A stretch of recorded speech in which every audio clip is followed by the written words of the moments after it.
let's move on to, and Miami's, like you said, interesting. There just aren't a lot of scenarios. Let's just move on already.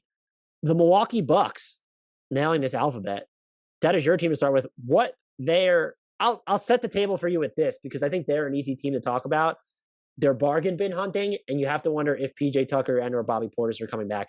They are basically, as it stands, without factoring in contracts for PJ Tucker, for Bobby Portis, they are just in the tax next season. They're in the tax. They're like, almost $5 million in the tax. They did pay the tax this year because of Drew Holiday's bonus. It was only like $1 million, but you still started the repeater clock. On those free agents, they can pay PJ Tucker whatever up to his max, which he's obviously not going to get because they have his bird rights. Bobby Portis is a non-bird free agent, so they're going to need the mini mid-level to sign him, which is about $5.7 million. There are people that think he's going to get more than that.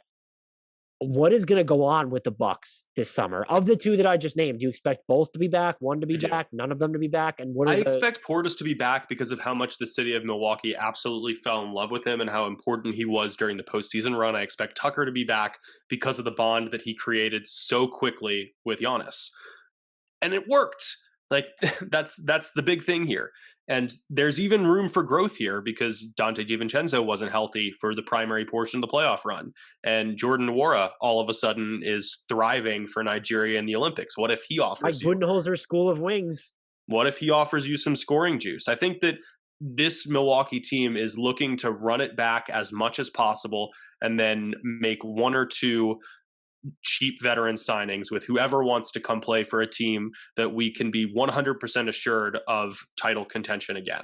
Is it Alec Burks? Is it Patty Mills?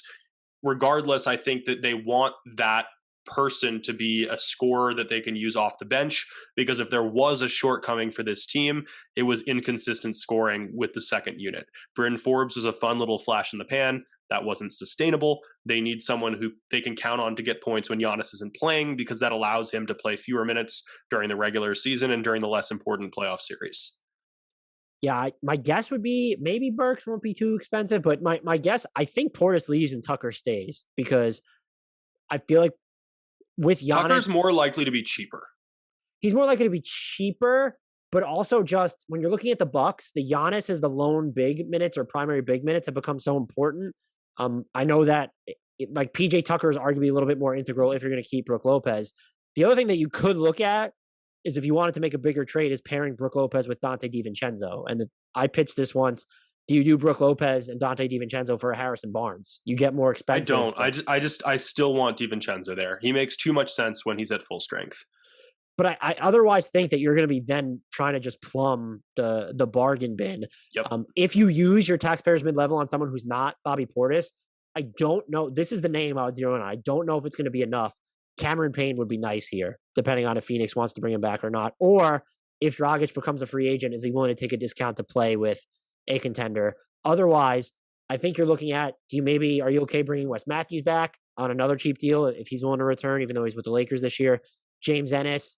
They probably never should have gotten rid of Torrey Craig in the first place.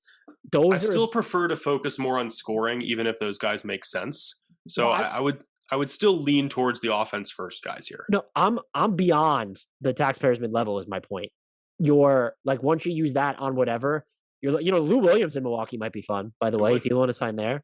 He seems to like it's Atlanta or retirement for Atlanta, LA or retirement. Maybe Langston Galloway. That might fulfill your scoring need, and he can certainly sling it. So, Austin Rivers might be one. That's someone that could be a really fun one. But there's Bryn Forbes we didn't even mention. Do you think he's going to be back? My guess would probably no. Right? I don't think so. They have. I think at least one of Portis or Tucker is going to leave though, and that's going to put them. They're going to be shallow again, and like you said, if Nwora is just going to give you minutes next year and everything works out, they're going to be a fascinating team to watch, because unless they really hit home runs with their mid-levels, their minimums and just their bargain bin deals, they just might run into some fatigue issues or finite rotation issues. Yeah, agreed.